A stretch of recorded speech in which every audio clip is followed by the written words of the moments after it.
Welcome back, team. In this video, we're going to be looking at the SQL Server data types for date and time, and there are several. The first one I'd like to look at is DateTime2. This is the most accurate of all of the DateTime data types in SQL Server. And you can see here it has 7 digits of precision on the time, and it goes back to the year 1 until 9999. So pretty much 10,000 years, DateTime2. DateTime, notice the range has changed from 1754 to 9999, and it only gives us 3 digits of precision. So that's 4 more up here and quite a few more years. SmallDateTime is 1900 to 2079. And this only is accurate until the minute, only to this guy. So this will always make this one round up. Date is just like DateTime2, and time is just like DateTime2, but this is just for the date and this is just for the time. So knowing these ranges of values, when we create a table, we have to be smart and say, this is the kind of data I want to collect. So if you need 7 digits of precision on the milliseconds, then I recommend that you would use DateTime2. But if you only need the date, then you would just use the date column. You have to figure out what you're going to collect and then use the appropriate data type. In an earlier video, I talked about using the identity column, and you can see here that I have an integer with a property identity column, and I'm going to begin at 1 and increment by 1. Let's create this table. I had a refresh. I'm going to show you the columns that I just created. And there they are. So now we're going to start talking about date times. This is the hardest data type to understand. There are so many operations that we can do on this data type. Can you imagine that we can compare, is this date greater than that date? Is it less than? Is it greater? Are they equal? I want to add a minute, 10 minutes, a day, a month, a year to a value. I want to subtract time from this. So date times are a very complicated data source. And you're going to have to get your arms around this, because in almost every table, you'll always have some column that is a date time related field. So let's look at the output of this function called getDate. Notice that it returns me the year, month, day, hour, minute, second, and then 3 digits of precision. So what I'm going to do is I'm actually going to run this getDate as my value, and I'm going to insert it into this table for this DateTime2. So I'm going to do it one time just to see what happens. I'm going to go select that data, and we can see that it produced me 7 digits of precision. So year, month, day, hour, minute, second, millisecond. Now if I were to do this quickly, and let's do like 4 or 5 of them. 1, 2, 3, 4, 5. Let's look at that data. So if you have some type of action in your programming for it and you need this type of 7 digits of precision, this is the one that you would use, which is sweet. Our next data type is DateTime. And remember, it doesn't go back to the year 0 like the DateTime2. And it only has 3 digits of precision. So let's bang out 4. 1, 2, 3, 4. Let's look at our data. And here you can see that I have the year, month, day, hour, minute, second, and then just 3 digits of precision. Once again, I have to know the correct data type to use to capture the time. The next data type is this SmallDateTime, and let's execute that 4 times. 1, 2, 3, 4. Let's show it. And notice that it only gives me year, month, day, hour, minute, and the seconds round up. Remember, it does rounding. So It's only accurate to the minute. It's small date time.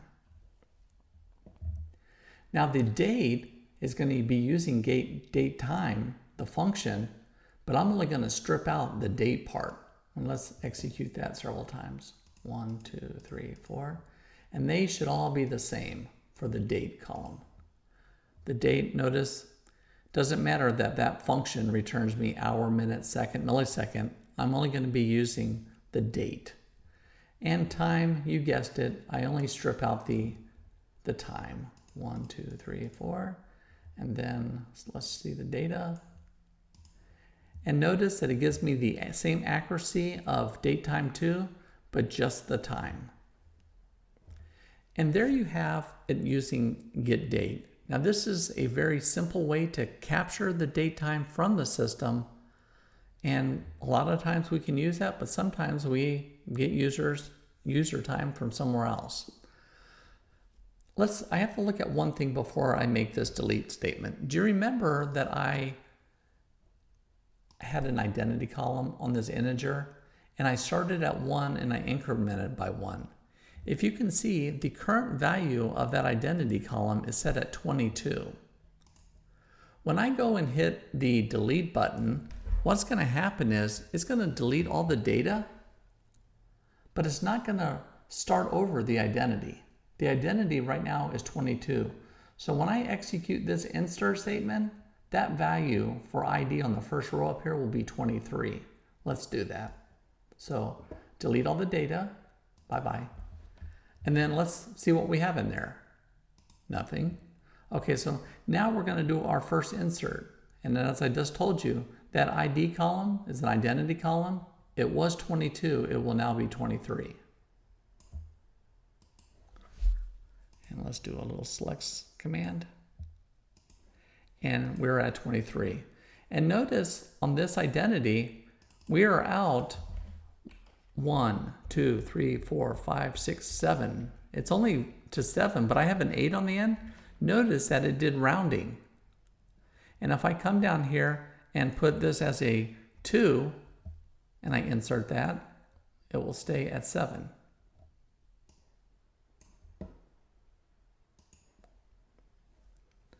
I hope you understood what happened there. So more characters, it just rounds this last digit. And that is a DateTime2 object. I can go back to the year 20. And let's see this work.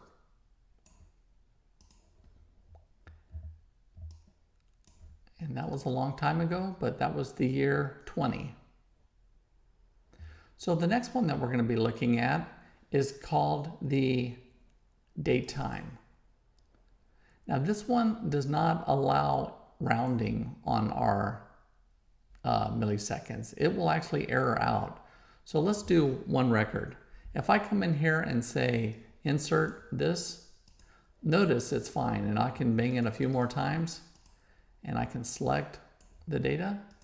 Notice it's fine, but when I come put one more millisecond value in here, you think it would do a rounding, but it doesn't round. It would actually cause an error.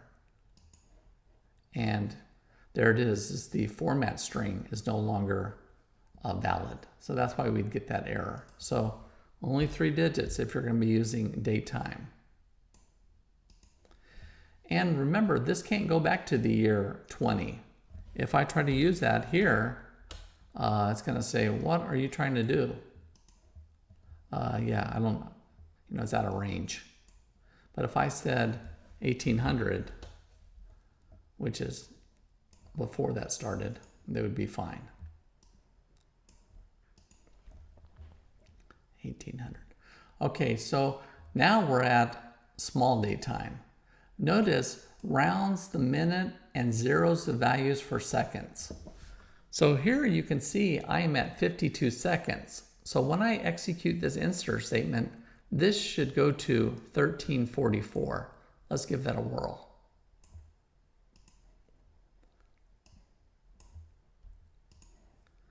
And there it is.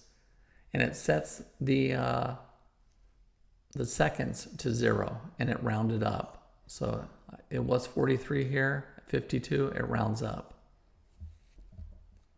And of course, if I come over here and say 06, it's just going to stay at 43.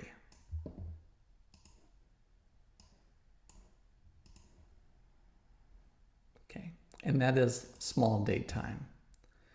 The next one that we're going to look at is the date only. Now notice here in my value, I have the date and the time.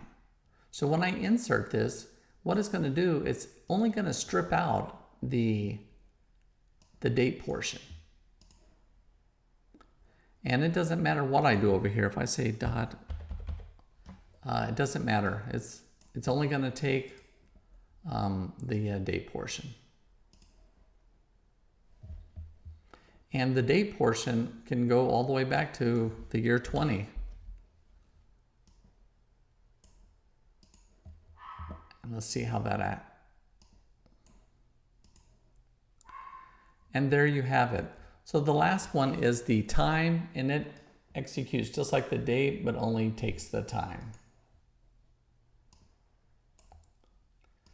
So in this video, we have looked at the date fields, date data types. I've shown you the date ranges, the accuracy on the time. I've showed you how to create a table. I showed you the method called getDate. And there you have it, the date data types of SQL Server.